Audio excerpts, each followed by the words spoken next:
Hello, my name is Lori Steward, and today I am going to show you how our family cooks the turkey that we eat at Thanksgiving, at Christmas, anytime we bring together a lot of people.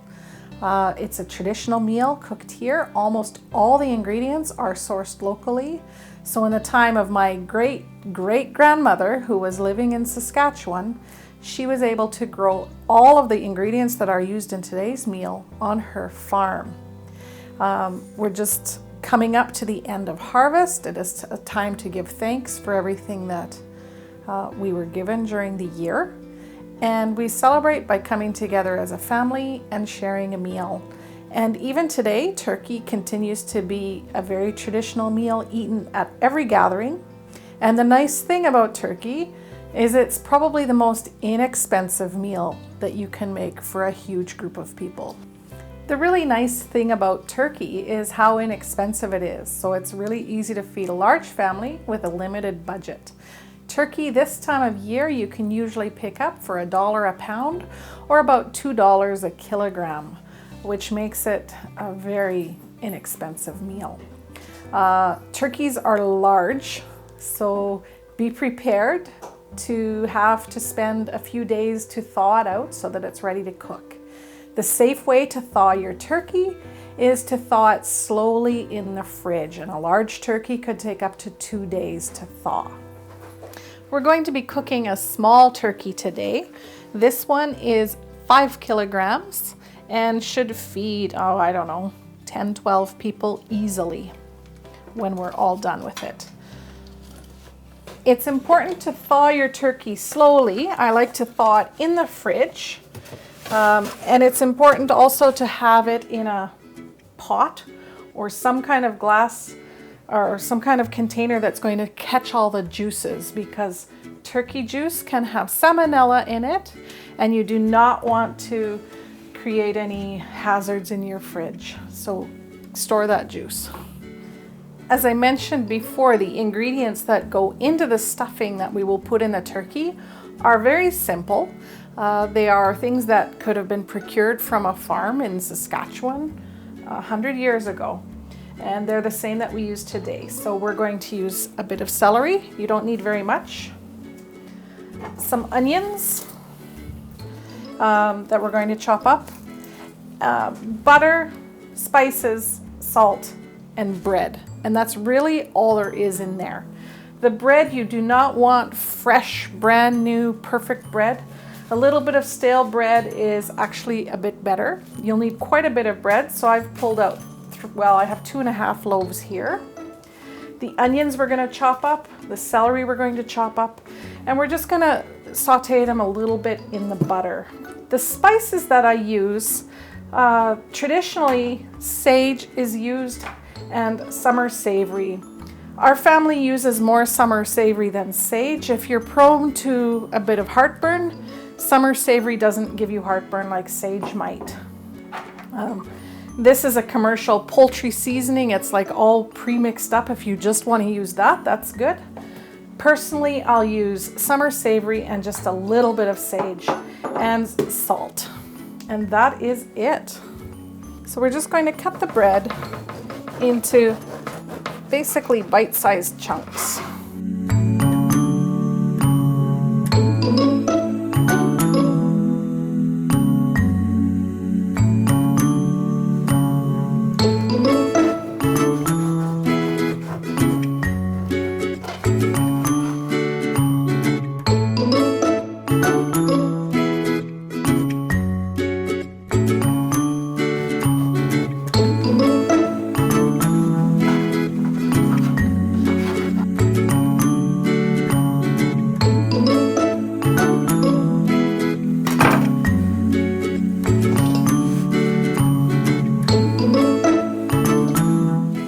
It's time to cut the veggies up. We're going to be sauteing them in just a bit of butter. So what would that be, about 1/4 cup? And that's all we need there. All right.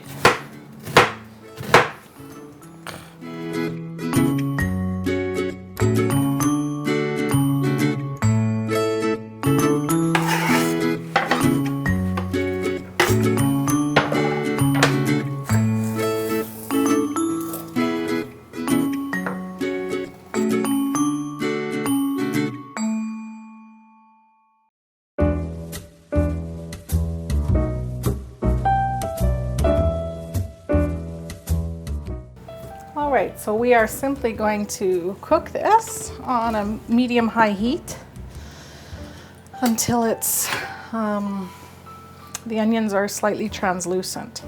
This is the stage we will also put in our spices, so I tend not to measure, just some. So we'll use a bit of sage. This looks maybe funny, but it's what came out of the garden, so it's real garden sage. Crush it a bit to release the flavors and pour it in.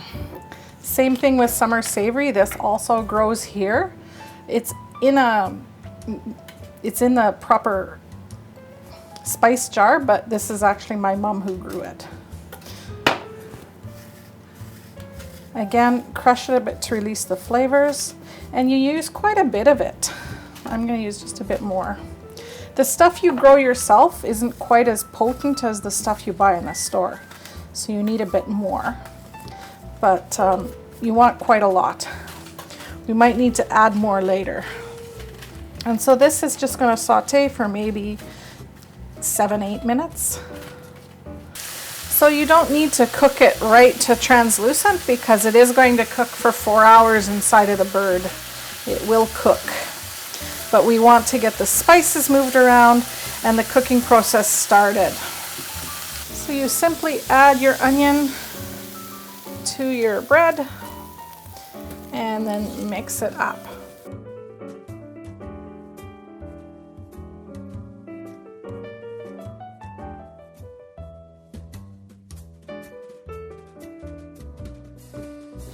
And that's it.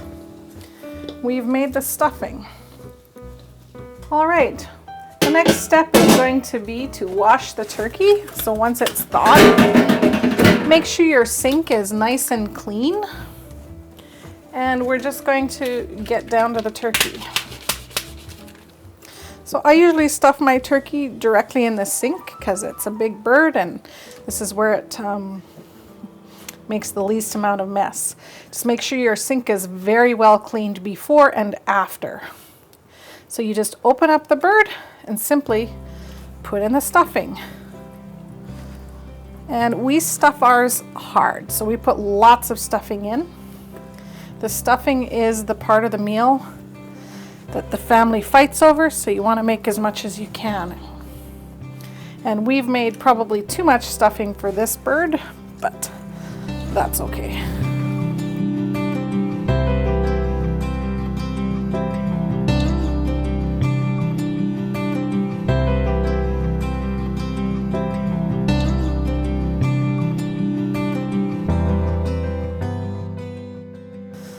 All right, this part of the bird is stuffed. When we have the turkey stuffed, what we have to do is truss it. So what I use are these little mini skewers and butcher's twine that I cut into lengths.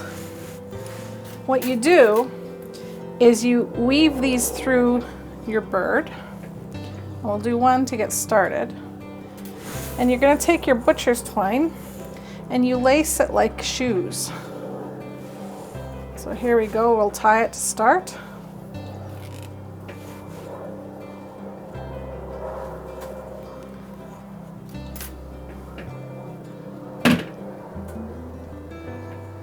The goal is to tie it up so all the juices stay inside the bird and the stuffing stays inside there too.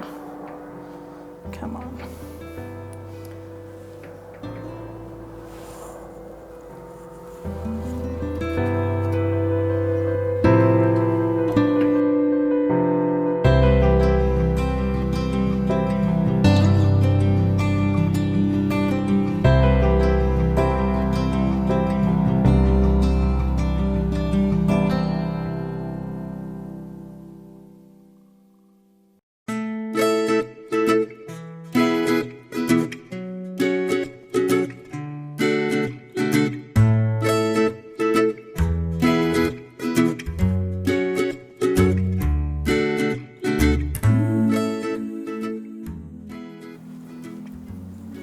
You also want the legs to be tied tight to the body because this is going to cook for like 4 hours If the legs are flopping out, they will cook before any other part of the bird is done.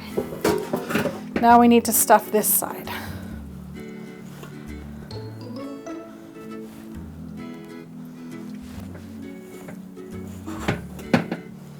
And this side you can stuff a remarkable amount because the skin usually pulls away from the breasts and you can get lots of stuffing in here.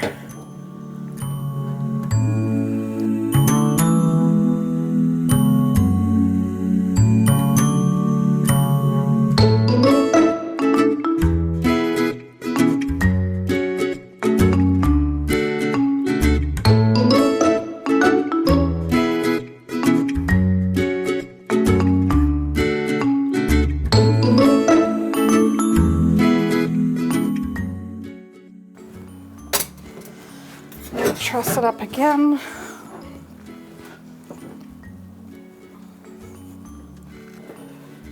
I did make a little bit more stuffing than we needed, but that's okay. You're going to always cook your bird breast side up, and we want these wings tied down too. So my third piece of twine I will put right underneath the bird.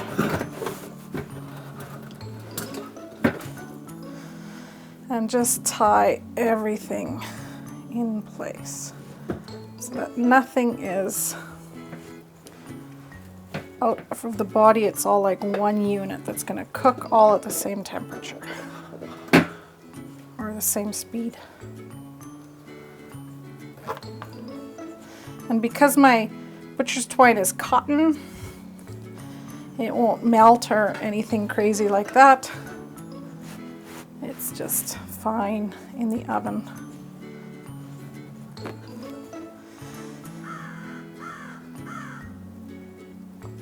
And that's it. The bird is ready to bake. All right, I have preheated my oven to 450. That is not the temperature I will cook the turkey at, but we want to give it a blast of heat.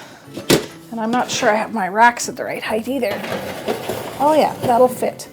So I'm just going to center it in the oven, and I'm going to immediately turn the temperature down to 300 so it can cook slowly for maybe 4 hours.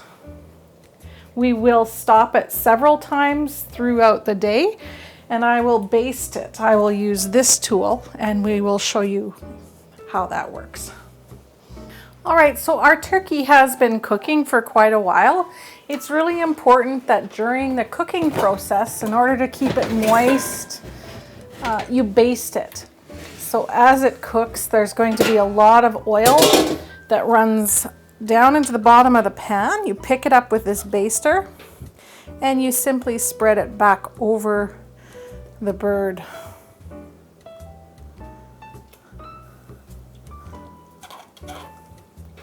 But our turkey is about done, and you can tell it's done because the meat is pulling away from the carcass. And if we cut in there, there would be no pink juices, but you can tell this one is well done. All right, so actually getting the turkey out of the pan is the most difficult part of the entire cooking process. If you've cooked it well, it's going to come out in several pieces because it's going to want to fall apart. It's also going to be stuck to the pan, and so sometimes it's a two-person job, but we'll see how I do. This one looks pretty loose, so we'll see if we can get it out. Now the strings that you used earlier to truss it can be a wonderful help in picking it up now. And we'll see how we do. Almost loose. Now you're going to want to get the stuffing out as quickly as you can.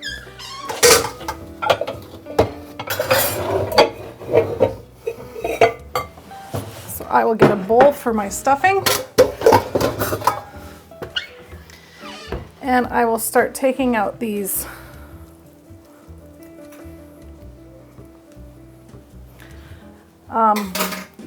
I usually keep the lid handy to put the garbage in.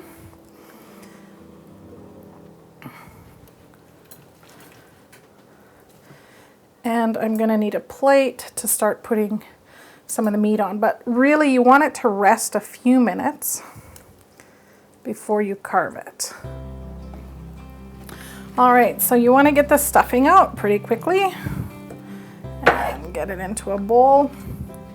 And then I will usually cover the bowl with tin foil because there's a bit more work that we have to do before it's ready to serve, and we want to keep it warm.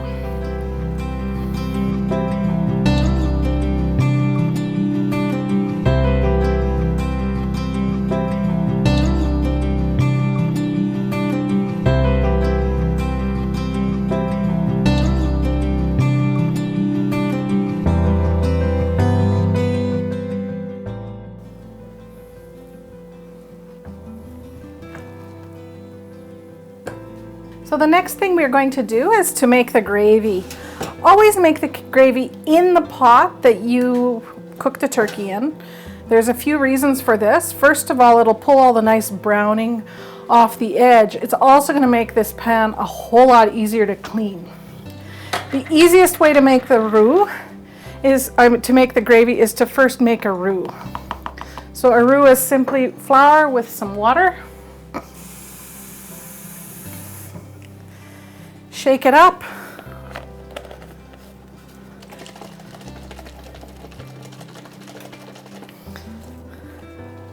You can slowly add it to your fat.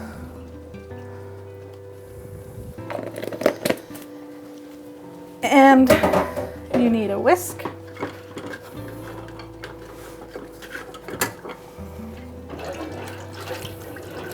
And you will begin whisking it. So you're basically making a medium white sauce, but with the fat of the turkey, and the water you're going to use will be the water from your potatoes that you've been hopefully cooking as well.